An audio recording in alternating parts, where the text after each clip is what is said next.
Welcome to our official YouTube channel গপ্পগুচ্ছের আড্ডা। সকল শ্রোতাদের জানাই অনেক অনেক স্বাগত। আমাদের এই আড্ডার ভারে আপনারা পাবেন ভয়, রহস্য এবং অনেক ভালোবাসার সম্ভার। আমাদের বিনীত অনুরোধ, দয়া করে আমাদের চ্যানেলটিকে সাবস্ক্রাইব করবেন এবং তার পাশে থাকা বেল আইকনটি টিপতে ভুলবেন না, নইলে আড্ডায় যে কোনো খোরাক আপনারা মিস করবেন।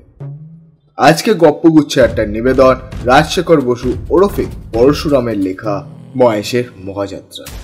আজকের গল্পের মূল চরিত্রে রয়েছেন গল্প পাঠক মহেশ, হরিনাথ, কেদার চাটুর্যে এবং অন্যান্য চরিত্ররা।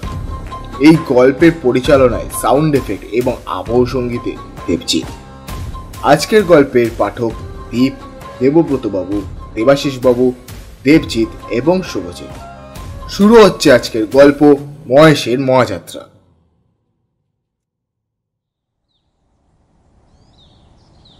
বংশলোচন বাবু বৈঠকখানায় গল্প চলছিল। কেদার চাটুর্য মশাই বললেন, আজকাল তোমরা সামান্য একটু বিদ্বেষীকে নাস্তিক হয়েছ, কিছুই মানতে চাও না। যখন আরো একটু শিখবে তখন বুঝবে যে আত্মা আছেন, ভূত পেতনি এরাও আছেন, ব্রহ্মদৈত্যী, স্কন্ধকাটা এনারাও আছেন।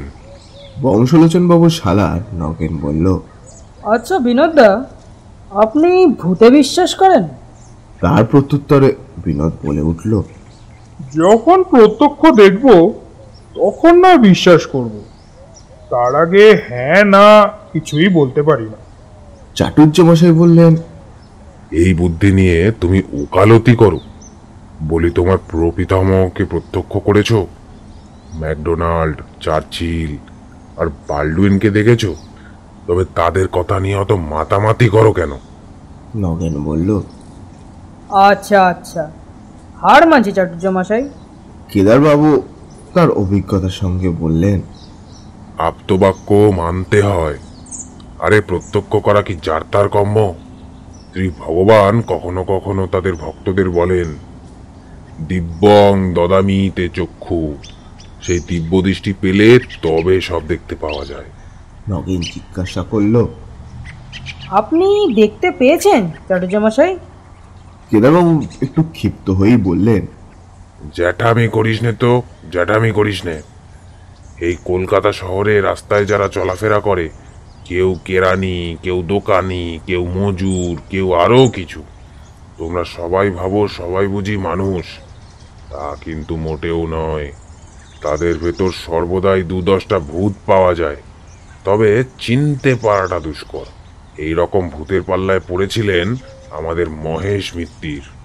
সবাই মিলে জিজ্ঞাসা করল, কে তিনি? জানো না? আমাদের মজিলপুরের চরণ ঘোষের মামার শালা। এককালে তিনি কিছুই মানতেন না, কিন্তু শেষ দশায় তাকেও স্বীকার করতে হয়েছিল। সকলে এক বাক্যে বললেন, চাটুর্য মশাই, কি হয়েছিল বিস্তারে বলুন না। হ্যাঁ চাটুর্য মশাই, বলুন না, ব্যাপারটা কি হয়েছিল? চাটুর্য মশাই হুকোটি হাতে তুলে নিয়ে বলতে আরম্ভ করল, তবে বলি শোনো, ৩০-৪০ বছর আগেকার কথা। মহেশ মিত্তির তখন শ্যামবাজারের শিবচন্দ্র কলেজে প্রফেসরি করতেন। অঙ্কের প্রফেসর, অসাধারণ বিদ্যে, কিন্তু প্রচন্ড নাস্তিক। ভগবান আত্মা পরলোক কিছুই মানতেন না। এমনকি স্ত্রী মারা গেলে আর বিবাহ পর্যন্ত করেননি। খাদ্যে বিচার ছিল না। বলতেন, শুয়োর না খেলে হিন্দুর উন্নতির আশা নেই। ওটা বাদ দিয়ে কোনো জাত বড় হতে পারেনি। মহেশের চালচলনের জন্য আত্মীয় স্বজন তাকে এক ঘরে করেছিল, কিন্তু যতই অনাচার করুন তার স্বভাবটা ছিল অকপট। পাওতপক্ষে মিথ্যা কথা বলতেন না। তার পরম বন্ধু ছিল হরিনাথ কুণ্ডু। তিনিও ওই কলেজের প্রফেসর, ফিলোসফি পড়াতেন। কিন্তু বন্ধু হলে কি হয়, দুজনে হরদম ঝগড়া লেগে থাকতো। কারণ হরিনাথ আর কিছু মানুন বা না মানুন, ভূত মানতেন। তাছাড়া মহেশবাবু অত্যন্ত গম্ভীর প্রকৃতির মানুষ, কেউ তাকে কোনোদিনও হাসতে পর্যন্ত দেখেনি। আর হরিনাথ ছিলেন আমোদে লোক। কথায় কথায় ঠাট্টা করে বন্ধুকে উদ্ব্যস্ত করাই তার আসল কাজ। তবু মোটের ওপর তাদের পরস্পরের প্রতি খুব ভালোই টান ছিল। তখন রাজনীতি চর্চার এত রেওয়াজ ছিল না, আর ভদ্রলোকের ছেলেরা অন্য চিন্তা ভাবনাও করতেন না। দু একটা পাশ করতে পারলে যে কোনো একটা চাকরি জুটেই যেত। লোকের তাই উঁচু দরের বিষয়ে আলোচনা করবার সময় ছিল। ছোকরারা চিন্তা করতেন বউ ভালোবাসে কি বাসে না। যাদের সন্দেহ মিটে গেছে তারা মাথা ঘামাতো ভগবান আছেন কি নেই। একদিন কলেজের কাজ ছিল না, অধ্যাপকেরা সকলে মিলে গল্প করছিলেন। গল্পের আরম্ভ যায়নি হোক না কেন, মহেশ আর হরিনাথ কথাটাকে টেনে নিয়ে ভূতে আর ভগবানে গিয়ে হাজির করতেন, কারণ এই নিয়ে তর্ক করাই তাদের অভ্যাস। এই দিনও তাই হয়েছিল। আলোচনা শুরু হয় ঝি চাকরের মাইনে নিয়ে। কলেজের পণ্ডিত দীনবন্ধু বাচস্পতি মশাই দুঃখ করতে করতে বললেন, ছোট লোকের লোভ এত বেড়ে গেছে যে আর পেরে ওঠা যায় না।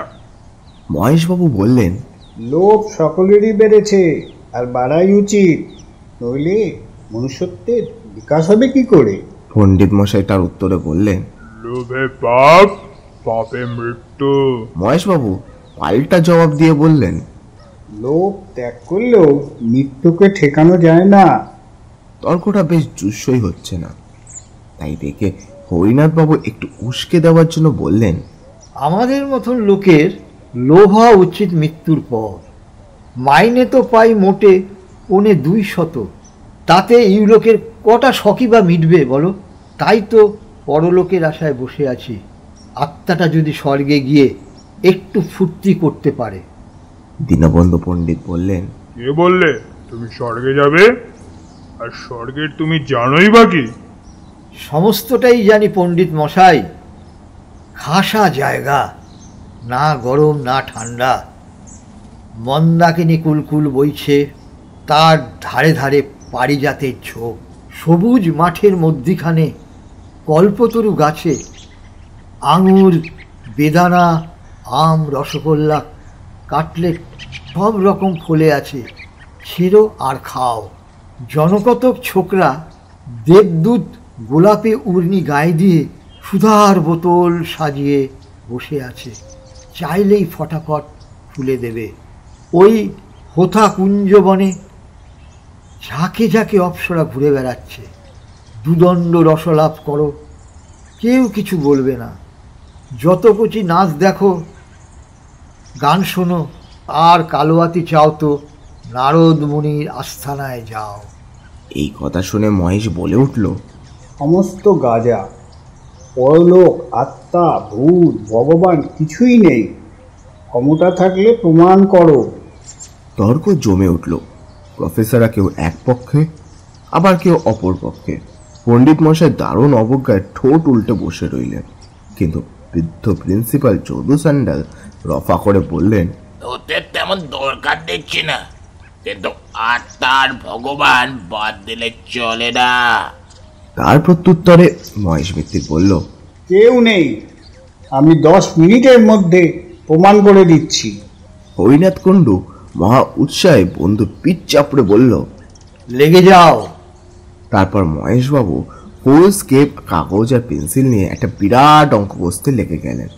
ঈশ্বর, আত্মা আর ভূত, এই 3 রাশি নিয়ে অতি জটিল অঙ্ক। তার গতি বোঝে কার সাধ্য। বিস্তর বিয়োগ, গুণ, ভাগ করে হাতির সুরের মতো বড় বড় চিহ্ন টেনে অবশেষে সমাধান করলেন। ঈশ্বর ইজ ইকুয়াল টু 0, আত্মা ইজ ইকুয়াল টু ভূত ইজ ইকুয়াল টু √0। বাচস্পতি মশাই এই দেখে বলল, ওহ, বদ্ধ উন্মাদ একেবারে। মহেশবাবু বললেন, উন্মাদ বললেই হয় না, এ হলো গিয়ে দস্তুর মতো ইন্টিগ্রাল ক্যালকুলাস। সাধ্য থাকে তো আমার অঙ্কের ভুল বার করুন। হরিনাথ বলল, দেখো ভাই, অঙ্ক টঙ্ক আমার আসে না। বাচস্পতি মহাশয় যদি ভগবান দেখাবার ভাল নেয় তো আমি মহেশকে ভূত দেখাতে পারি। বাচস্পতি মশাই একটু ভেঙচিয়েই বললেন, আমার বই গেছে। মহেশবাবু তার প্রত্যুত্তরে বলল, বেশ তো হরিনাথ, তুমি ভূতই দেখাও না, একটার প্রমাণ পেলে আর সমস্তই মেনে নিতে রাজি আছি। হরিনাথ বাবু বললেন, এই কথা? আচ্ছা, আসছে সপ্তাহে শিব চতুর্দশী পড়েছে। সেদিন তুমি আমার সঙ্গে রাত 12টায় মানিকতলায় নতুন খালের ধারে চলো। অষ্টাপুষ্টি ভূত দেখিয়ে দেব, কিন্তু যদি কোনো বিপদ ঘটে তো আমাকে দুষতে পারবে না। যদি দেখাতে না পারো? আমার নাক কান কেটে দিও। আর যদি দেখাতে পারি তো তোমার নাক কাটবো। এই তর্কাতর্কির মাঝে প্রিন্সিপাল যদু স্যান্ডাল বলে উঠলেন, কাটাকাটির দরকার কি, সত্যের নির্ণয় হলেই তো হলো। শিব চতুর্দশীর রাত মহেশ মিত্তিরা হরিনাথ কুণ্ডু মানিকতলায় গেলেন। জায়গাটা তখন বড়ই ভীষণ ছিল। রাস্তায় আলো নেই, দুধারের বাবলা গাছ জায়গাটাকে যেন আরো অন্ধকার করেছে। সমস্ত পরিবেশটাই যেন নিস্তব্ধ। কেবল মাঝে মাঝে পেঁচার ডাক শোনা যাচ্ছে। হোঁচট খেতে খেতে দুজন নতুন খালের ধারে পৌঁছালেন। বছর 2 আগে ওখানে প্লেগের হাসপাতাল ছিল। এখনো তার গোটা কত খুঁটি দাঁড়িয়ে আছে। মহেশ মিত্তির অবিশ্বাসী সাহসী লোক, কিন্তু তারও গা ছমছম করতে লাগলো। হরিনাথ সারা রাস্তা কেবল ভূতের কথাই বলে চলেছেন। তারা দেখতে কেমন, তাদের মেজাজ কেমন, কি খায়, কি পড়ে। দেবতারা হচ্ছেন উদার প্রকৃতির দিল দরিয়া। কেউ তাদের না মানলেও বড় একটা কেয়ার করেন না। কিন্তু অপদেবতারা পদবিতে খাটো বলে তাদের আত্মসম্মান বোধ বড়ই উগ্র। না মানলে ঘাড় ধরে তাদের প্রাপ্য মর্যাদা আদায় করে নেয়। এইসব কথাই চলছিল। হঠাৎ একটা বিকট আওয়াজ, যেন কোনো অশরীরী বিড়াল তার পলাতকা প্রণয়নীকে আকুল আহ্বান করছেন। একটু পরেই মহেশবাবু রোমাঞ্চিত হয়ে দেখলেন একটা লম্বা রোগা কুচকুচে মূর্তি 2 হাত তুলে সামনে দাঁড়িয়ে আছে। তার পিছনে একটু দূরে ওই রকম আরো 2। হরিনাথবাবু থরথর করে কাঁপতে কাঁপতে বললেন, রাম রাম সীতারাম, রাম রাম সীতারাম। ওহ মহেশ, দেখছো কি? তুমিও বলো না। আর একটু হলেই মহেশবাবু রাম নাম উচ্চারণ করে ফেলতেন, কিন্তু তার কনসেন্স বাধা দিয়ে বলল, একটু সবুর করো। যদি ঘাড় মটকাবার লক্ষণ দেখো তখন না হয় রাম রাম বলা যাবে। মহেশ এবং হরিনাথ একটা পাকুড় গাছের নিচে দাঁড়িয়েছিলেন। হঠাৎ ওপর থেকে খানিকটা কাদা গোলা জল মহেশের মাথায় এসে পড়ল। তখন সামনে সেই কালো মূর্তিটা নাকি সুরে বলে উঠল, মহেশ বাবু, আপনি নাকি ভূত মানেন না? এই অবস্থায় বুদ্ধিমান ব্যক্তি মাত্রই বলে থাকেন, আগে হ্যাঁ মানি বই কি। কিন্তু মহেশ মিত্তে বেয়াড়ালো। হঠাৎ তার কেমন একটা যেন খেয়াল হলো। তা করে এগিয়ে গিয়ে ভূতের কাঁধ খামচে ধরে জিজ্ঞাসা করলেন, কোন ক্লাস? ভূত থতমত খেয়ে জবাব দিল, second year sir. Roll number কত? ভূত করুণ নয়নে হরিনাথের দিকে চেয়ে জিজ্ঞাসা করল, বলবো স্যার? হরিনাথের মুখে তখন রাম রাম ভিন্ন কোনো কথা নেই। সেই মুহূর্তে পিছনের 2 ভূত অদৃশ্য হয়ে গেল। পাকুড় গাছে যে ছিল সে টুপ করে নেমে পালিয়ে গেল। তখন বেগতিক দেখে সামনের ভূতটি বেশ একটা জোরে ঝাঁকুনি দিয়ে মহেশের হাত ছাড়িয়ে চোর চোর দৌড় মারল। মহেশ মিত্তে হরিনাথের পিঠে একটা প্রচন্ড কিল মেরে বললেন, চোর চোর। হরিনাথ পাল্টা কিল মেরে বলল, আহম্মক। নিজের নিজের পিঠ ডলতে ডলতে 2 বন্ধু বাড়িমুখ হলেন। আসল ভূত যারা আশেপাশে লুকিয়েছিল তারা মনে মনে বলল, আজই রজনীতে হয়নি সময়। পরদিন কলেজে হইচই বেঁধে গেল। সমস্ত ব্যাপার শুনে প্রিন্সিপাল ভয়ঙ্কর রাগ করে বললেন, অত্যন্ত সিম্পল কাণ্ড। 2 নামজাদা অধ্যাপক একটা তুচ্ছ বিষয় নিয়ে হাতাহাতি। হরিনাথ, তোমার লজ্জা নেই? হরিনাথ বাবু ঘাড় চুলকে বললেন, আজ্ঞে, আমার উদ্দেশ্যটা ভালোই ছিল। মহেশকে রিফর্ম করার জন্য যদি একটু করেই থাকি তাতে দোষটা কি? হাজার হোক আমার বন্ধু তো। মহেশ মিত্র বেশ গর্জন করে বলল, কে তোমার বন্ধু? প্রিন্সিপাল। তাদের দুজনকে থামিয়ে দিয়ে বললেন, মহেশ, তুমি চুপ করো। উদ্দেশ্য যাই হোক, কলেজের ছেলেদের এর ভেতর জড়ানো একেবারে অমার্জনীয় অপরাধ। হরিনাথ, তুমি বাড়ি যাও, তোমায় আমি সাসপেন্ড করলাম। আর মহেশ, তোমাকে সাবধান করে দিচ্ছি, আমার কলেজে ভুতুড়ের তর্ক চলবে না। মহেশবাবু উত্তর দিলেন, সে প্রতিশ্রুতি দেওয়া শক্ত। সকল রকম কুসংস্কার দূর করাই আমার জীবনের ব্রত। অন্যান্য অধ্যাপকেরা চুপ করে সমস্তটাই শুনছিলেন। তারা প্রিন্সিপালের হুকুম শুনেও কোনো প্রতিবাদ করলেন না, কারণ সকলেই জানতেন যে তাদের কর্তার রাগ বেশি দিন থাকে না। আজকে আপনারা শুনছেন গপ্পগুচ্ছ আড্ডার নিবেদন রাজশেখর বসু ওরফে পরশুরামের লেখা মহেশের মহাযাত্রা। এখনো যদি আপনারা আমাদের আড্ডায় অংশগ্রহণ না করে থাকেন তবে সাবস্ক্রাইব করুন আর পাশে থাকা বেল আইকন টিপতে ভুলবেন না, নইলে আড্ডায় যে কোনো খোরাক আপনারা মিস করবেন। তাহলে আবার শুরু করা যাক। মহেশবাবু তার বাসায় ফিরে এলেন। হরিনাথের ওপর তার প্রচন্ড রাগ। সেই রাগে তিনি গজাতে গজাতে বললেন, হতভাগা একটা গভীর তত্ত্বের মীমাংসা করতে চায় জোচ্চুরির দ্বারা, সে আবার ফিলোসফি পড়ায়। মানুষের মন যখন নিদারুণ ধাক্কা খায় তখন সে তার ভাব ব্যক্ত করবার জন্য উপায় খোঁজে। কেউ কাঁদে, কেউ তর্জন করে, কেউ কবিতা লেখে। একটা তুচ্ছ কোচবকে হত্যাকাণ্ড দেখে মহর্ষি বাল্মীকি চিখা খেয়েছিলেন। তাই প্রকাশ করবার জন্য তিনি হঠাৎ দুছত্র শ্লোক রচনা করে ফেলেন, ম নিষদং প্রতিষ্ঠং তম ইত্যাদি। তারপর সাতকাণ্ড রামায়ণ লিখে তার ভাবের বোঝা নামাতে পেরেছিলেন। আমাদের মহেশ মিত্তি চিরকাল নিরস অঙ্কশাস্ত্রের চর্চা করে এসেছেন, কাব্যে কিছুই জানতেন না, কিন্তু আজ তারও মনে সহসা একটা কবিতার অঙ্কুর গজগজ করতে লাগলো। তিনি আর বেগ সামলাতে না পেরে কলেজের পোশাক না ছেড়ে বড় একখানা অ্যালজেব্রার খাতা খুলে তার প্রথম পাতায় লিখলেন, হরিনাথ কুণ্ডু কাইতার মুন্ডু। কবিতাটি লিখে বারবার ডাইনে বাইয়ে ঘাট বেঁকিয়ে দেখে আদি কবি বাল্মীকির মতন ভাবলেন, উত্তম হয়েছে। কিন্তু একটা খটকা তার মাথায় এসে বাঁধল। কুণ্ডুর সাথে মুন্ডুর মিল আবহমান কাল ধরে চলে আসছে, এতে মহেশের কৃতিত্ব কোথায়?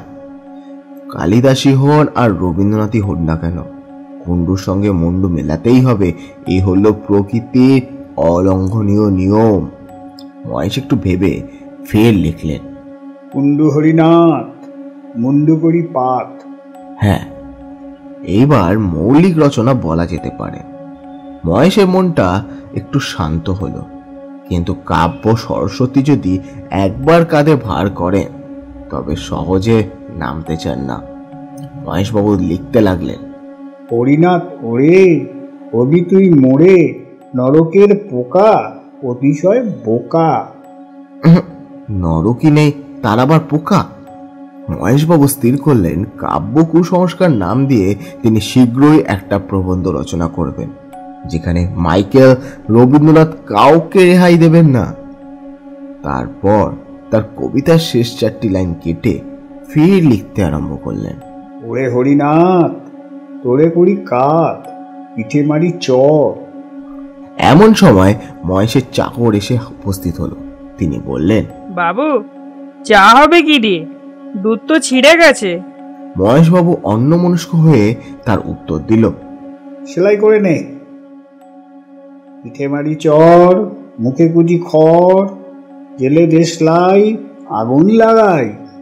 কিন্তু আবার এক আপত্তি, হরিনাথকে পুড়িয়ে ফেললে জগতের কোনো লাভই তো হবে না, অনর্থক খানিকটা জ্বালানি পদার্থ বরবাদ হবে। বরং তার চাইতে হরিনাথ ওরে পোড়াবো না তোরে, নিয়ে যাব ধাপা দেব মাটি চাপা, সার হয়ে যাবি ঢেঁড়স ফলাবি। মহেশবাবু আরো অনেক লাইন রচনা করেছিলেন, কিন্তু তা আমার আর মনে নেই। কবিতা লিখে খানিকটা উচ্ছ্বাস বেরিয়ে যাওয়ার পর তার হৃদয়টা বেশ হালকা হলো। তিনি কাপড় চোপড় ছেড়ে ইজি চেয়ারে শুয়ে ঘুমিয়ে পড়লেন। 3 দিন যেতে না যেতেই প্রিন্সিপাল মহেশ আর হরিনাথকে ডেকে পাঠালেন। তারা আবার নিজের নিজের কাজে বহাল হলেন, কিন্তু তাদের বন্ধুত্ব ভেঙে গেল। সহকর্মীরা মিলনের অনেক চেষ্টা করলেও কোনো ফল হলো না। হরিনাথ বরং একটু সন্ধির আগ্রহই দেখিয়েছিলেন, কিন্তু মহেশ একেবারে পাথরের মতো শক্ত হয়ে রইল। কিছুদিন পর মহেশবাবুর খেয়াল হলো প্রেততত্ত্ব সম্বন্ধে একতরফা বিচার করাটা ন্যায়সঙ্গত নয়। এর অনুকূল প্রমাণ কি কি দিয়েছেন তাও জানা উচিত। তিনি দেশি বিদেশি বিস্তর বই সংগ্রহ করে পড়তে লাগলেন, কিন্তু তার অবিশ্বাস এই বইগুলো যেন আরো বাড়িয়ে তুলল। আসলে প্রত্যক্ষ প্রমাণ তো কিছুই নেই, কেবল আছে অমুক ব্যক্তি কি বললেন আর কি দেখেছেন। বাঘের অস্তিত্বতে মহেশের কোনো সন্দেহ নেই, কারণ চিড়িয়াখানা গেলে তা দেখা যায়। ভূত যদি থাকে তবে খাঁচায় পুড়ে এনে দেখা না বাপু, শুধু ধাপ্পাবাজি। প্রেততত্ত্ব চর্চা করে মহেশবাবু বেজায় চটে গেলেন। শেষটায় এমন হলো ভূতের গোষ্ঠীকে গালাগাল না দিয়ে তিনি জলগ্রহণ পর্যন্ত করতেন না। এইসব পড়ে পড়ে মহেশের মাথা গরম হয়ে উঠল। রাত্রে ঘুম হয় না, কেবলই স্বপ্ন দেখেন ভূত তাকে ভ্যাংচাচ্ছে। এমন স্বপ্ন দেখেন বলে নিজের ওপর তার রাগ যেন বেড়েই যেতে লাগলো। তিনি ডাক্তারকে গিয়ে সব কথা বললে ডাক্তার বললেন, পড়াশোনা বন্ধ করো, বিশেষ করে ওই ভুতুরে বইগুলো। যা মানেন না তা চর্চা করেন কেন? কিন্তু ওই সব বই পড়া মহেশের এখন একটা নেশায় দাঁড়িয়েছে। পড়লেই বড় রাগ হয়, আর সেই রাগেতেই তার সুখ। অবশেষে মহেশ মিত্তির কঠিন রোগে শয্যাশায়ী হয়ে পড়লেন। দিন দিন শরীরে ক্ষয় যেন তার বেড়েই যেতে লাগলো, কিন্তু রোগটা ঠিক নির্ণয় হলো না। সহকর্মীরা প্রায় এসে তার খবর নিতেন। হরিনাথও একদিন এসেছিলেন, কিন্তু মহেশ তার মুখদর্শন করলেন না। 7-8 মাস এইভাবেই কেটে গেল। শীতকালের রাত মোটামুটি 10টা বাজে। হরিনাথবাবু শোবার উদ্যোগ করছেন। এমন সময় মহেশের চাকর এসে খবর দিল যে তার বাবু ডেকে পাঠিয়েছেন। অবস্থা খুবই শোচনীয়। হরিনাথ তখনই হাতিবাগানে মহেশের বাসায় ছুটলেন। মহেশের আর দেরি নেই, তাই তার মৃত্যুর ভয়ও নেই। সে বলে উঠল, হরিনাথ, তোমায় ক্ষমা করলুম, কিন্তু ভেবো না যে আমার মত কিছুমাত্র বদলেছে। এই রইল আমার উইল, তোমাকেই ওছি নিযুক্ত করছি। আমার প্রত্যেক 10,000 টাকার কাগজ ইউনিভার্সিটিকে দান করেছি। তার সুদ থেকে প্রতি বছর একটা পুরস্কার দেওয়া হবে। যে ছাত্র ভূতের অনাস্তিত্ব সম্বন্ধে শ্রেষ্ঠ প্রবন্ধ লিখবে সে ওই পুরস্কার পাবে। আর দেখো, খবরদার সাধ্য করো না। ফুলের মালা, চন্দন, কাঠ, ঘি এসব কিন্তু দিও না, একদম বাজে খরচ। তবে হ্যাঁ, 2-4 বোতল কেরোসিন ঢালতে পারো। 150 গন্ধ আর 500 সোডা আনানো আছে, তাও দিতে পারো। চটপট কাজ শেষ হয়ে যাবে। আচ্ছা, চললুম তাহলে। রাত প্রায় 11:30। মহেশের আত্মীয় স্বজন কেউ কলকাতায় নেই, থাকলেও বোধহয় তারা আসতো না। বড়দিনের ছুটিতে কলেজের সহকর্মীরা প্রায় সকলেই অন্যত্র চলে গেছেন। হরিনাথ মহা বিপদে পড়লেন। মহেশবাবু চাকরকে বললেন পাড়ার জনকত লোক ডেকে আনতে। অনেকক্ষণ পর 2জন মাতব্বর প্রতিবেশী এসে দাঁড়ালেন, কিন্তু ঘরে ঢুকলেন না। দরজার সামনে দাঁড়িয়ে বললেন, চুপ করে বসে আছেন যে বড়, সৎকারের ব্যবস্থা কি করলেন? হরিনাথ তাদেরকে করুণ স্বরে জবাব দিল, আমি একলা মানুষ, আপনাদের উপরই তো ভরসা। ওই বেলেল্লা হতবাগার লাশ আমরা বইব? ইয়ার কি পেয়েছেন নাকি? এই কথা বলে তারা সরে পড়লেন। হরিনাথের তখন মনে পড়ল বড় রাস্তার মোড়ে একটা সাইনবোর্ড দেখেছে, বৈতরণী সমিতি, ভদ্র মহোদয়গণ দিবারাত্ম সস্তায় সৎকার। চাকরকে বসিয়ে রেখে তখনই সেই সমিতির খোঁজে গেলেন। অনেক চেষ্টায় সমিতি থেকে 3জন লোক জোগাড় হলো। 15 টাকা পারিশ্রমিক আর শীতের ওষুধ বাবদ 9 শিকে। সমস্ত আয়োজন শেষ হলে হরিনাথ আর তার 3 সঙ্গী খাট কাঁধে নিয়ে রাত 2:30টার সময় নিমতলার উদ্দেশ্যে রওনা দিলেন।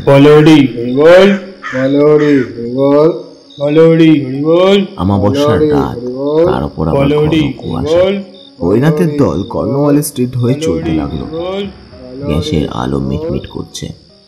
পথে জনমানব নেই। কাঁধের বোঝা ক্রমেই যেন ভারী বোধ হতে লাগলো। হরিনাথ হাঁপিয়ে পড়লেন। বৈতরণী সমিতির সর্দার ত্রিলোচন প্রাক্রাসী বললেন,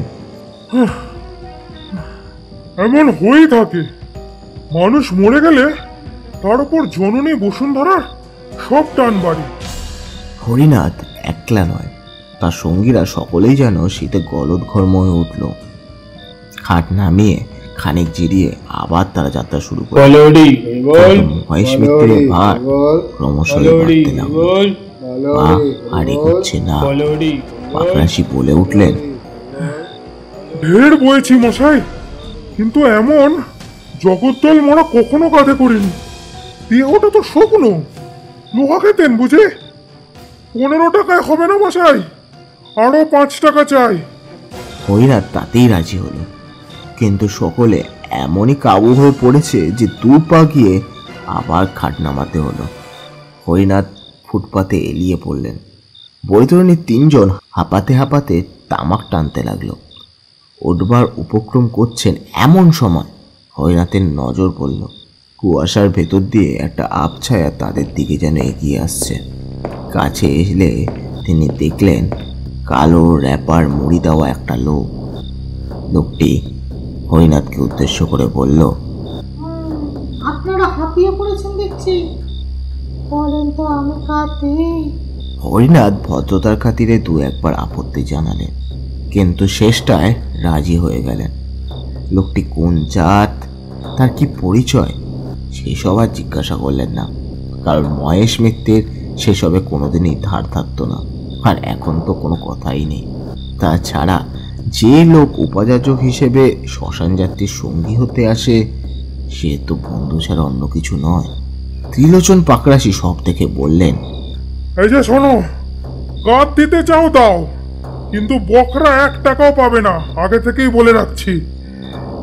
তার প্রত্যুত্তরে আগন্তুক বলল, বকরা চাই না। এবার হরিনাথকে কাঁদ দিতে হলো না। তার জায়গায় নতুন লোকটি দাঁড়ালো। আগের চেয়েও যাত্রাটা একটু দ্রুত হলো, কিন্তু কিছুক্ষণ পরে আর পা চলে না। ফের খাট নামিয়ে আবার বিশ্রাম। পাকরাশি বললেন, এ 20 টাকার কাজ নয় বাবু, এ মোষের গাড়ির বোঝা, আরো 5 টাকা চাই। এমন সময় আবার একজন পথিক এসে উপস্থিত, ঠিক প্রথম লোকটির মতো, কালো র্যাপার গায়ে। এও খাট বইতে প্রস্তুত।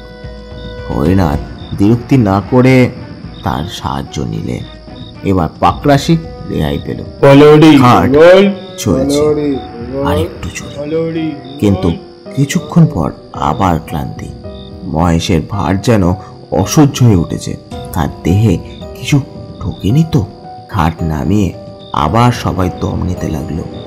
কে বলে শহরের লোক স্বার্থপর? আবার একজন সহায় এসে হাজির, সেই কালো র্যাপার গায়ে। হরিনাথের ভাববার অবসর নেই। তিনি বললেন, চলো চলো। আবার যাত্রা শুরু, আরো একটু জোরে। তারপর ফের খাট নামাতে হলো। এই যে চতুর্থ বাহক এসে হাজির, সেই কালো র্যাপার গায়ে। এটা কি মহেশকে বইবার জন্য এই 3 প্রহর রাতে বেরিয়েছে? হরিনাথের আশ্চর্য হওয়ার শক্তি নেই। ওঠাও খাট, চলো জলদি। অচেনা বাহকের কাঁধে মহেশের খাট চলছে। পিছনে হরিনাথ আর বৈতরণী সমিতি 3 জন। এবার গতি বাড়ছে। খাট হন হন করে ছুটে চলছে। হরিনাথ ও তার সঙ্গীদের তাদের সঙ্গ মেলাতে গিয়ে ছুটতে পর্যন্ত হলো। অত তাড়াতাড়ি কেন? একটু আস্তে চলো। কেই বা কথা শুনেছে? মহেশের বাহক রাত যেন তখন ছুট লাগিয়েছে। আরে কোথায় নিয়ে যাচ্ছ? থামো থামো, বিডন স্ট্রিট হারিয়ে গেল যে। লোকগুলো কি শুনতে পায় না? ওহে পাকরাশি, থামাও না ওদের, দুচ্ছাই। কোথায় পাকরাশি? তিনি বিচক্ষণ লোক, ব্যাপারটা বুঝে টাকার মায়া ত্যাগ করে সদলে পালিয়েছেন। মহেশের খাট তখন যেন আরো তীব্র বেগে ছুটতে লাগলো। হরিনাথ পাগলের মতন পিছু পিছু দৌড়াচ্ছেন। কর্নওয়াল স্ট্রিট, গোলদিঘি, বউবাজারে মোড় সব পার হয়ে গেল। কুয়াশা ভেদ করে সমস্ত পথ যেন আস্তে আস্তে ফুটে উঠছে। একি এর পথের কি কোনো শেষ নেই?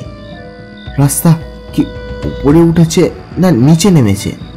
একি এটা আলো না অন্ধকার? দূরে ও কি দেখা যাচ্ছে? সমুদ্রের ঢেউ না চোখের ভুল? হরিনাথ ছুটতে ছুটতে নিরন্তর চিৎকার করছেন, থামো থামো, ও কি খাটের ওপর উঠে বসেছে? কে? মহেশই তো? কি ভয়ানক! দাঁড়িয়েছে ছুটন্ত খাটের ওপর, খাড়া হয়ে দাঁড়িয়েছে, পেছন ফিরে লেকচারের ভঙ্গিতে হাত নেড়ে কি যেন একটা বলছে। দূর দূরান্ত থেকে মহেশের গলার আওয়াজ এলো, হরিনাথ, ও হরিনাথ, ও হে হরিনাথ। হরিনাথ কিছুটা ঘাবড়ে গিয়ে তার জবাব দিলেন, কি কি এই যে আমি। ও হরিনাথ, আছে আছে, সব আছে, সব সত্যি। মহেশের খাট অগোচর হয়ে উঠল। তখনও ক্ষীণ কণ্ঠস্বর শোনা যাচ্ছে, আছে আছে। হরিনাথ এইসব দেখতে দেখতে যেন মূর্ছিত হয়ে পড়লেন। পরদিন সকালে ওয়েসলি স্ট্রিটের পুলিশ তাকে দেখতে পেয়ে মাতাল বলে চালান দিলেন। তার স্ত্রী খবর পেয়ে বহু কষ্টে তাকে উদ্ধার করলো। বংশলোচন বাবু জিজ্ঞাসা করলেন, পিন্ডিটা দেওয়া হয়েছিল কি? শুধু গয়ায় পিণ্ডি দাদন খাত্র পর্যন্ত দেওয়া হয়েছে, কিন্তু কোনো ফল হয়নি। পিণ্ডি ছিটকে ফিরে এলো। সবাই মিলে বলে উঠল, তার মানে? তার মানে? মানে মানে হলো মহেশ পিণ্ডি নিলে না, কিংবা তাকে নিতে দিলে না। আশ্চর্য! মহেশ মিত্রের টাকাটা? সেটা ইউনিভার্সিটিতে গচ্ছিত আছে, কিন্তু কাজ কিছুই হয়নি। ভূতের বিপক্ষে প্রবন্ধ লিখতে কোনো ছাত্রের সাহস নেই। এখন সেই টাকা সুদে আসলে প্রায় 25,000 হয়েছে। একবার সেনেটে প্রস্তাবও ওঠে টাকাটা প্রত্ন বিভাগের জন্য খরচ হোক, কিন্তু ছাদের ওপর এমন দুপদাপ শব্দ শুরু হলো যে সবাই ভয়ে পালালেন। সেই থেকে মহেশ ফান্ডের কেউ নাম করে না। এতক্ষণ শুনছিলেন রাজশেখর বসু ওরফে পরশুরামের লেখা মহেশের মহাযাত্রা। গল্প পাঠে দেবজিৎ, মহেশের ভূমিকায় দেবাশিস বাবু, হরিনাথের ভূমিকায় দেবব্রত বাবু, কেদার চাটুর্যের চরিত্রে দীপ এবং অন্যান্য চরিত্রে শুভজিৎ ও দেবজিৎ। যদি আপনাদের গল্পটি ভালো লেগে থাকে বা কোনো রকম পরামর্শ দিতে চান, তাহলে অবশ্যই ভাবে কমেন্ট করে জানাবেন আর সাবস্ক্রাইব করে পাশে থাকা বেল আইকনটি টিপতে ভুলবেন না। তাহলে আজ এই পর্যন্তই। নতুন গল্প নিয়ে আবার গপ্পগুচ্ছে একটা হাজির হবে আগামী সপ্তাহে রবিবার ঠিক সন্ধ্যে 6:30। Till then, good bye, happy listening.